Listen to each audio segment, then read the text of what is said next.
Welcome, everybody, to Sports Wars College Football Season Previews. Today, the Nittany Lions of Penn State. Can Penn State rebound from an off-COVID-driven 2020 season to the James Franklin norms of the seasons before, where they featured a good offense and a good defense, pretty much like clockwork? Well, let's take a look at the schedule and the talent level. First, Penn State brings in 12 to 14 players, and they're too deep that are likely to make NFL rosters. So not the kind of roster that gets you national titles or playoff appearances, but definitely the kind of roster that can keep you in the hunt for an upset, for a Rose Bowl bid, in a New Year's Six bowl game. So let's take a look at how the Nittany Lions may line up as they bring in Mike Yurich to be the offensive coordinator from his stint at Texas, and before that Ohio State, and before that Oklahoma State, where his stints have been consistently successful in developing quarterback and passing game talent. And Clifford should have a good season and revert back to the season we saw 2 years ago more than the season we saw last year. So let's take a look at the schedule. Penn State opens as small dogs to the Badgers in Wisconsin. Penn State features more talent than Wisconsin. Penn State can travel well and has under James Franklin, so we are going to predict an early upset and see the Nittany Lions winning in Madtown and bringing back a victory. Then Penn State returns home for a 4-game home stretch where they play first Ball State. That's in the bag. Then they play a first-year Auburn team that is very much in development mode and talent-wise is slightly behind Penn State, unlike some of the Auburn teams of the past years. We see Penn State winning again as the Bo Nix experiment continues to go sideways or south rather than north. Then they get Villanova. That game should be over in the first 4 minutes.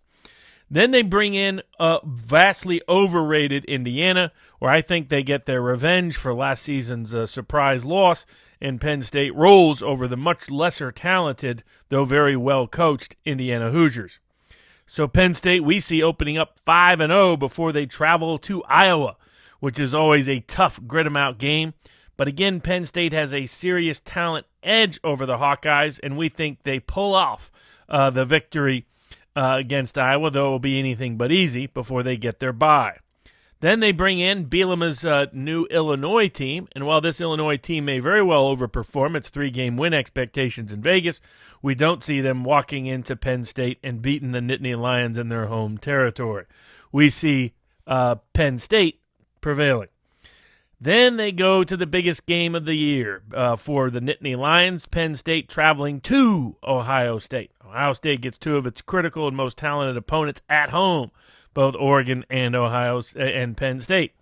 We think Penn State will give them a great game, but the talent edge is not only real, it's substantial. In fact, it's big enough such that Ohio State should be double-digit favorites in the game, simply if you went by the talent differentials between the two squads. So we see the Buckeyes holding court in the horseshoe and winning, and Penn State losing its first game of the year. Then Penn State travels to Maryland. James Franklin has a habit and a history of beating up on local rivals that don't have the same talent as he for recruiting promotional purposes and recruiting boasting purposes. And we think the same thing happens with Mike Loxley at Maryland, with some talent but not the coaching capabilities to deliver any degree of consistency. And we see Penn State rollicking to an easy win. Penn State then gets Michigan, where the home team has usually prevailed in this series, and we think the home team will prevail again as Penn State has more talent than this Wolverine squad does.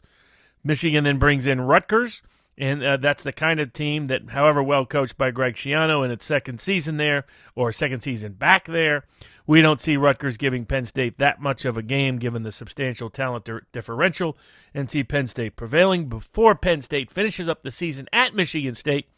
And there the talent differential is big as the second year of the reclamation project there in Lansing doesn't appear to be going very well, at least from a talent and recruiting perspective, and we see Penn State prevailing relatively easy for an impressive 11-win season and over the 9-win game total predicted in Vegas. As always, if you want free football picks and predictions all year long, go to sportspicks.locals.com. And if you want more interesting and fun content like you just saw, remember to like, share, and subscribe here at Sports Wars. Thanks, everybody.